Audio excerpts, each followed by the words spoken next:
Jadi sebagai kita anak Tuhan juga harus kita bisa menjadi terang di dalam setiap pekerjaan yang kita lakoni, dan setiap di mana kita berada kita boleh menjadi terang dan boleh jadi contoh bagi banyak orang.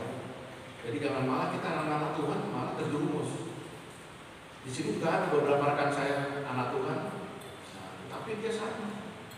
Kaki kirinya ada di okultisme, kaki kanannya ada di dalam Tuhan. Jadi pada saat dia cerita cerita cara biasa dengan saya itu, dia tidak suka dengan seseorang, nanti dia tak kirimin aja, tidak boleh terucap dari anak Tuhan. Jadi kalau kita berdiri, kita tegak lurus terhadap Tuhan Yesus, ya sudah. Kalau kita mau memang berada di luar Kristus, mau di dalam kegelapan, ya silakan, itu pilihan. Karena kita endingnya mau kemana? Karena kalau ending kita mau masuk surga, ya jelas kita ikut Kristus. Karena Tuhan Yesus itu sudah nyata. Apalagi di akhir-akhir zaman ini, Tuhan Yesus banyak menampakkan kekuasaannya. Di mana Tuhan menampakkan diri juga terhadap orang-orang tertentu, supaya apa? Orang-orang yang ditemui ini boleh menjadikan berkat bagi banyak orang. Nah, kenapa sekarang banyak orang yang di luar Kristus yang tidak mengenal Tuhan Yesus itu yang banyak didatangi? Karena apa? Karena Tuhan mau orang-orang yang saudara-saudara kita di sana itu bisa diselamatkan juga. Kenapa Tuhan dalam berbentuk manusia mau menyelamatkan kita manusia? Ya, karena yang mau diselamatkan manusia, makanya Tuhan merekarnasi dirinya sebagai manusia. Kalau Tuhan datang ujuk-ujuk dalam kemuliaannya, orang tidak bisa terima. Karena Tuhan adanya kudus dan kita banyak dosa, itu tidak bisa. Nah, ini banyak yang hal semacam ini diserang oleh saudara-saudara kita di sana yang menjadikan suatu dasar mereka tidak percaya dengan Kristus. Masa Tuhan dilahirkan, bidannya siapa? Karena mereka tidak paham, dia berpikir secara manusiawi. Tidak ada kuasa Roh Kudus yang menerjemahkan atau membuat orang itu mengerti. Ya, kita memang anak Tuhan sejak dari lahir sudah mengenal Kristus, ya. Ada juga memang yang tidak paham anak Tuhan ini, ada. Jadi perjalanan mereka menjalani kehidupan, lihatnya indah meninggalkan Tuhan Yesus. Nah, jadi yang ada di sebagai anak Tuhan yang ada di sini, saudara sekalian, saya harapkan tetap berpegang terhadap firman Tuhan dan tetap percaya pada kuasa Tuhan. Karena dia bicara seperti ini, ada salah satu orang pria bilang, saya kan sudah ditebus oleh Tuhan Yesus, sudah pasti jaminan masuk surga. Berarti saya boleh dong berbuat seenaknya, jadi membunuh orang boleh, saya mabuk-mabukan boleh, atau saya ikut dugem boleh. Nah, jadi dia berpikir kalau sudah ditebus itu boleh, tidak seenaknya. Nah, inilah pemahaman yang salah. Berarti dia ke gereja tidur. Nah, jadi pada saat hamba Tuhan menyampaikan firman, dia tidur dan dia tidak mengerti. Nah, jadi okultisme itu memang menyamar dengan licik. Jadi karena pada saat orang menyampaikan firman, ada yang dia bermain dengan gadgetnya, ada nanti WA dengan yang di luar di sana, kemudian ada yang tidur, ada yang ngobrol. Itu Tuhan, itu kuasa gelap memakai orang-orang itu, memakai iblis. Ya seperti itu. Ya maaf ya kalau ada yang tersinggung. Jadi bukan maksud seperti itu, tetapi inilah kenyataannya. Jadi iblis dengan berbagai macam cara yang licik, dia mencuri hati kita di dalam gereja. Bukan berarti di dalam gereja tidak ada kuasa gelap atau tidak ada iblis, itu ada. Nah, orang-orang yang seperti ini yang setan pakai. Tapi kalau pada saat kita memang tujuan datang ke gereja itu ibadah, benar ingin diurapi Tuhan, ingin mendapat firman, dia akan fokus. Walaupun ngantuk-ngantuk dikit tidak apa-apa, tetapi dia fokus dan dia mendengarkan firman yang disampaikan oleh hamba Tuhan. Jadi bukan berarti saya memang perfect, tidak. Saya juga pernah mengalami hal-hal itu. Kemuliaan Tuhan yang sudah di dalam hati kita, di dalam roh kita, itu dicuri kemuliaan Tuhan itu oleh kuasa gelap. Saya saya di situ sebagai bendaharawan. Nah, gimana caranya dia ingin menguasai saya supaya saya nurut dengan perintah-perintahnya beliaunya. Semenjak itu saya semakin gencang. Ruangan kerja saya kasih minyak urapan. Setiap saya memang di dalam ruangan, saya merasa kenyamanan. Nah, jadi saya kadang-kadang handphone saya ini saya setelah lagu rohani. Setelah rohani, ya biar aja nggak apa-apa, siapa yang datang, saya setel.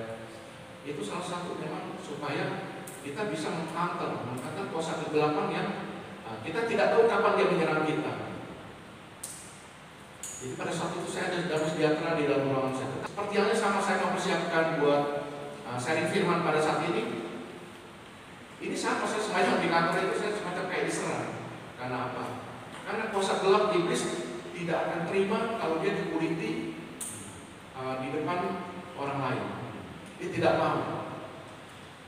Jadi iblis itu dengan berbagai macam cara yang mungkin bikin saya ngantuk, bikin saya tidak enak, bisa saya kasih kesibukan. Tetapi saya harus mempersiapkan untuk sharing firman pada siang hari ini. Jadi memang kalau orang-orang yang tidak di dalam Tuhan itu, yang percaya dengan tahayul adalah yang dilakukan adalah orang-orang yang kegiatan yang di luar nalar. Ya sekarang apa yang garam itu disebar keliling kantornya? Padahal dia orang pintar, pangkatnya tinggi. Tetapi karena dia percaya dengan kuasa kegelapan, percaya dengan tahayul, percaya dengan okultisme, jadi kepandaiannya dia dirubah oleh kuasa gelap itu.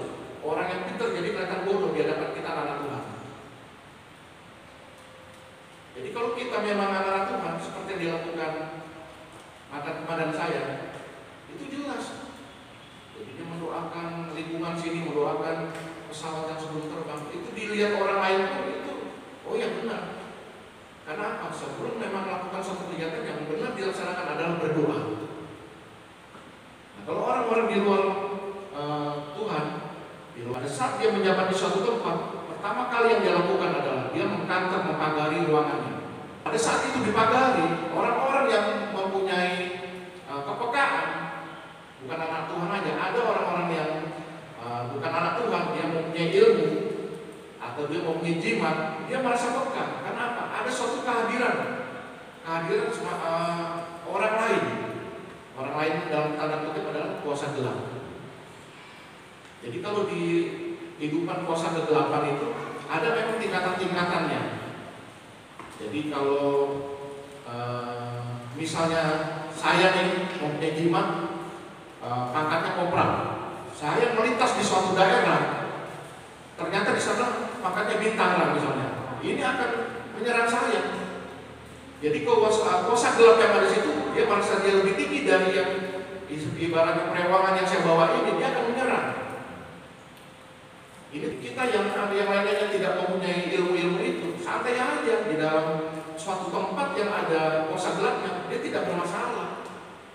Tidak ada manifestasi yang terjadi dalam diri kita. Tetapi setiap orang yang mempunyai jimat atau punya pegangan, ada roh yang mengikutinya, dia memasuki suatu tempat, pasti akan bergejolak. Jadi rekan saya ini karena punya, itu diserang 2 orang ini aja. Yang satu yang 2 orang balinya cetek, yang satu karena saya pendidikan itu tempat tidurnya tingkat ya, yang satu loncat itu ke lantai 2, itu langsung dia berkelahi.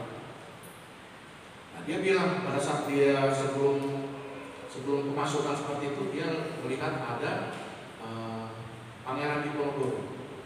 Jadi dia bilang Pangeran Diponegoro naik kuda putih, dia bersorban putih. Nah, inilah kuasa gelap yang menyerang dia. Jadi pengikutnya dia, perewangannya dia itu karena mungkin di bawahnya, jadi serang dia loncat langsung dia berkelahi di situ. Nah, kalau kita anak Tuhan memasuki daerah-daerah tempat seperti itu, kita cukup doa minta Tuhan tutup bungkus dengan kuasa darahnya, dan Roh Kudus pasti akan menyertai. Itu tidak ada satupun yang akan menyerang kita. Kalau saya dulu pernah pendidikan di Magelang, itu yang paling ditakuti cuma satu, pelatih. Karena kalau pelatih tahu kita merebas, beli makanan, itu pasti dipindah. Nah, pada saat saya pesan makanan dengan orang dapur itu, diantar, ada flatnya Taruna di situ yang sudah lama tidak ditempati, 208. Nah di situ ditaruh di situ dekat keran air. Nah, saya dikasih tahu nanti ambil di sana. Oke, saya ambil. Nah, saya makan makanan itu, saya masuk di flat itu. Pada flat itu kosong gelap. Supaya apa? Supaya saya tidak ketahuan dengan pelatih saya makan itu. Dan yang keduanya lagi supaya rekan-rekan saya tidak minta gitu kan. Karena ya kalau namanya pendidikan, nah seperti adik-adik saya ini pasti terasa deh. Waktu pendidikan sana mau cari makan apa sulit. Sedangkan kita butuh asupan yang lebih dari apa yang sudah. Nah, jadi saya juga pernah waktu di Magelang itu merebus keluar, sudah kan di situ udah dipagari. Jadi kita tentara kan diajari. Jadi kita amati. Yang piket ini biasa tidur jam berapa, dia keliling jam berapa. Kita ngamati sedetil itu. Jadi pada jam-jam kritis mereka tidur, jam 3 subuh, kita keluar. Nggak mungkin dia mulai, dia tidur masih jam 3 setengah 4. Sedangkan kita hanya keluar beli makan, kita masuk lagi. Jadi kalau di Magelang itu loncat pagar sini udah ada warung di rumah penduduk. Nah di situ saya tidak takut, karena apa? Di flat itu yang banyak orang, kalau mungkin sekarang yang orang menilai, siapa yang mau makan di tempat gelap seperti itu? Sedangkan situ ada pernah yang meninggal segala macam, pasti ada orang ketakutan ada. Tetapi itu tidak ada sama saya. Yang penting saya makan, nggak tahu pelatih. Ternyata ada teman saya datang. Saya kaget aja, saya pikir pelatih kan. Bukan setan yang saya takut, tapi pelatih. Nah di situ teman saya langsung minta ke saya. Tetapi memang saya juga masuk di Magelang itu juga karena kuasa Tuhan. Jadi kalau saya mengambil kesaksian saya yang minggu bulan lalu itu, jadi karena saya besoknya mau pantuhir ya, jadi di situ penentunya kita lulus atau tidak. Tapi saya setiap malam itu doa. Jadi setiap malam ada yang di sebelah kanan saya orang Batak itu sama-sama Protestan, dia doa. Jadi kita selalu tiap malam sebelum tidur baca Alkitab, bangun baca Alkitab, doa. Nah, keinginan saya memang masuk di polisi. Tetapi pada saat besok pengumuman itu, saya ngimpinya pakai baju doreng. Nah, saya masuk TNI mungkin ini. Nah, satu hari sebelum pengumuman itu rupanya keluarga saya di Jakarta sudah tahu kalau saya lulus. Tetapi saya ada di situ tidak tahu. Jadi saya 3 hari sebelum pengumuman saya sudah packing barang. Saya kirim barang yang tidak terpakai, saya bawa pulang ke Jakarta. Dan saya hanya menyisakan uang 20.000. Kalau saya memang tidak lulus, kali ini saya mau jalan-jalan seputar Jogja. Tapi karena 20.000, sisa 20.000 ya saya harus pulang. Tetapi saya punya keyakinan pada saat waktu itu saya akan lulus. Karena saya apa? Saya sudah membuat surat tempat gereja saya di Jakarta, saya kirim ke rumah supaya nanti tolong dikirim untuk dijadikan kesaksian. Jadi saya 2 hari sebelum pengumuman saya sudah memberikan kesaksian di dalam surat itu bahwa saya lulus. Nah inilah pentingnya orang Kristen, anak-anak Tuhan punya suatu keyakinan. Jadi hal yang sebelum terjadi kalau kita yakin Tuhan tolong pasti akan terjadi. Nah karena saya yakin, dan saya juga background dari keluarga juga bukan dari keluarga militer, sangat mustahil saya bisa masuk seorang perwira. Untuk masuk bintara aja sulit jadi ya. Nah, sangat sulit masuk seorang bintara, apalagi masuk seorang perwira, sangat sulit. Kalau dia tidak punya mungkin dari keluarganya atau backingan, itu sangat sulit. Nah, tetapi karena saya percaya, karena orang tua saya sudah merestui dan saya yakin sudah didoakan, dan saya punya keyakinan seperti yang saya sampaikan pada kesaksian saya waktu itu. Carilah dulu kerajaan Allah, maka semuanya akan ditambahkan kepadamu. Jadi kalau kita melakukan suatu hal, jangan bergening dengan Tuhan. Ikut saja keinginan Tuhan apa, kamu jalani saja. Nah semuanya itu masih akan Tuhan akan tambahkan. Jadi karena saya mengikuti dan saya nurut dengan Tuhan, saya ikuti semua. Saya baptis dan saya hidup benar waktu itu. Dan saya mengandalkan semua apa yang saya lakukan itu di dalam Tuhan. Akhirnya Tuhan berikan kelulusan. Dan itu sangat tidak mungkin. Setiap orang yang saya ceritakan pasti dia bilang, dia bayar berapa? Pasti begitu. Karena level bintara ini juga sudah mulai bayar. Tetapi kalau kita keyakinan kita minta tuntunan Tuhan dan tuntunan Roh Kudus, kita yakin Tuhan akan menyertai kita. Nah, terkait dengan yang komandan saya tadi, bahwa menunjukkan bahwa orang yang dalam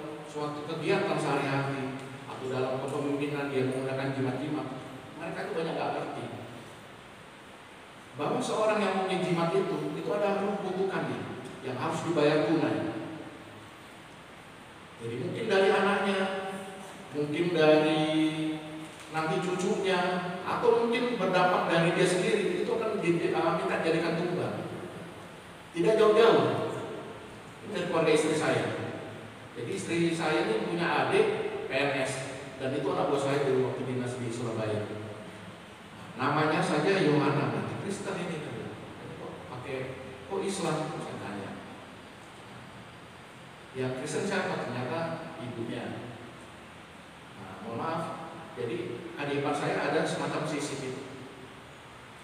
Nah, itu adalah bukti kutukan dari orang nenek moyang. Kutukan dari orang-orang yang menjimat, orang yang bersekutu dengan kuasa kegelapan, itulah yang akan didapat. Jadi kalau keluarga dari istri saya, kalau ibu mertua saya paham, karena ibu mertua saya juga Kristen. Tetapi dari pihak keluarga yang laki, semua dari ipar saya yang masih Muslim itu tidak percaya. Karena apa? Karena ini hanya penyakit. Tetapi saya sudah pernah nemuin waktu saya dulu waktu gereja di Jakarta itu lebih parah. Jadi dia persisi kayak sisik ular itu, dan dia basah, jadi bau. Jadi kalau orang semacam kayak KTB-nya yang basah itu, nah itu seperti itu. Tapi ini berupa sisik. Dan kalau yang anak itu dia rambutnya tidak normal, jadi agak-agak berkurang, jarang-jarang. Kemudian badannya maaf seperti kerang kalau orang itu. Jadi badannya kurus, ya kecil, kemudian ya tinggal seperti itu.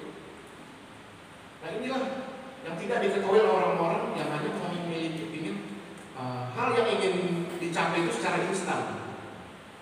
Jadi kalau orang mau maju di medan perang atau pendidikan, ada yang dibekali, kayak ada netting saya juga dibekali kain hitam itu diminta, isinya tulisan Arab di situ. Nah itulah yang namanya okultisme. Dan bahwa dia supaya dalam pendidikan itu diberikan keselamatan, kekuatan, dan powernya. Sedangkan kalau kita memang di dalam Tuhan, contohnya saya kesaksian sendiri, saya ini punya penyakit asma. Kalau ada yang dokter di sini atau medis, kalau dia punya sakit asma itu, setiap dia kena panas seperti ini, atau kena debu, atau dia kecapean, itu pasti asmanya kumat. Tidak mungkin dia bisa mengikuti pendidikan secapek itu. Nah, ini saya kesaksian. Jadi pada saat saya pendidikan itu, asma saya tidak ada kamu sama sekali untuk pendidikan. Kemudian yang saya pakai adalah, saya karena punya bekal waktu menua, waktu kuliah, saya pakai logika saya. Jadi kalau kita disuruh merayap lapangan, saya tidak merayap dari sini sampai sana, saya lari nanti kalau pelatih, saya tiarap lagi. Nanti tengok kiri kanan nggak ada lagi, saya lari lagi. Jadi saya pada saat di bojol itu di lapangan itu, ibarat saya punya baterai, itu belum ada turun 10%. Jadi masih ada 95%. Karena apa? Saya tidak melaksanakan itu dengan baik. Karena itu yang kita harus pintar. Nah, saya lihat rekan-rekan saya ada yang celananya sobek, sikutnya sobek, berdarah, nah seperti itu. Karena apa? Dia melaksanakan secara sungguh-sungguh. Jadi kita boleh mengikuti, tetapi kita harus cerdik juga. Gimana kita bisa save power kita bisa supaya tidak capek, supaya kita tidak membahayakan diri kita. Kita harus cerdik di situ. Jadi pada saat guling-guling sama, saya harus bergeser, bukan berguling ya, saya bergeser. Nanti kalau nggak kelihatan saya kiri, saya geser. Nanti kalau udah pelatihnya diri, saya tiarap lagi. Nah seperti itu. Jadi pada saat selesai itu kita sekitar kurang lebih 20 menit di lapangan Sabta Marga itu di Magelang itu. Saya masih mampu lagi naik di Gunung Tiga. Di situ aja saya masih bisa membawa teman saya perlengkapannya karena dia sudah tidak kuat, nafas sudah nggak. Tetapi saya yang punya asma, saya dimampukan oleh Tuhan. Jadi kalau kuasa Tuhan itu beda. Jadi tidak perlu kita jimat supaya diberikan kekuatan, kita ditameni. Memang pada saat latihan dapal itu kita meraih itu memang peluru tajam yang ditembak. Jadi kalau kita tidak mengikuti instruksi, peluru itu bisa kena dengan kita. Karena pernah ada kejadian yang meninggalkan rumah. Nah jadi kalau kita memang mengandalkan Tuhan di dalam segala perkara kita yang kita kerjakan, saya yakin dan percaya Tuhan akan berikan kita keselamatan. Berikan kemuliaan buat Tuhan. Jadi saya menyampaikan ini bagi jemaat GBHT Bapak. Di dalam bekerja pun pasti ada persaingan pekerjaan. Pasti kalau dia sebagai staf atau bawahan, pasti ada orang yang disenangi oleh pimpinan, ada yang dibenci. Biasanya orang-orang seperti ini menggunakan jimat-jimat yang supaya atau pengaruh di luar sadar dari orang tersebut untuk menyukai. Walaupun orang ini kerjanya tidak baik, seenaknya, dia akan menjadi tertarik. Jadi apa yang disampaikan, mungkin dia mau izin, dia mau apa, dia tidak bisa marah. Karena apa? Rohnya orang itu sudah dipegang. Jadi kalau kita anak Tuhan, kita ucapkan dalam nama Tuhan Yesus, kuasa kegelapan dihancurkan. Itu kan bisa lepas. Jadi kalau kita memang bergaul dengan orang-orang seperti itu, kita memang harus selalu menggunakan apa? Kita berangkat bekerja harus kasihnya urapan, kita doa. Kita akan dijauhkan dari orang-orang seperti itu. Disinyalir anak buah saya ini lama-lama bingung, kok yang lain pada kena tunduk, tapi saya tidak. Jadi menandakan apa? Bahwa kita anak Tuhan tidak akan bisa dikuasai oleh hal-hal yang demikian. Karena apa? Setiap di dalam tubuh anak-anak percaya, anak-anak Tuhan itu ditutup oleh kuasa Roh Kudus. Jadi kuasa kegelapan tidak akan bisa menembus. Jadi kita tidak perlu anak Tuhan ini sudah punya Tuhan, terus kita punya pacar lain lagi. Supaya apa? Supaya kita semakin mantap mungkin dalam perjalanan hidupnya. Saya pernah diskusi dengan teman saya. Saya juga pernah dengan adik ipar saya bilang, kalau Tuhan yang kamu sembah tidak hebat, kamu gak usah sembah.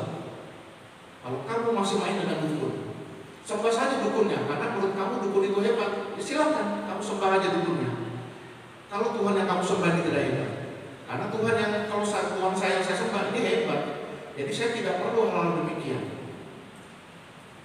Jadi sampai teman saya punya jimat, repot kalau punya jimat itu. Dia masuk kamar mandi, jimatnya harus ditinggal. Berarti apa? Jimat itu takut juga dengan WC. Ya kan? Coba kalau kalian punya teman-teman, bapak ibu punya teman atau rekan yang punya kuasa gelap, pasti pada saat dia masuk kamar mandi, dompetnya atau apa, dia pasti taruh jimat itu.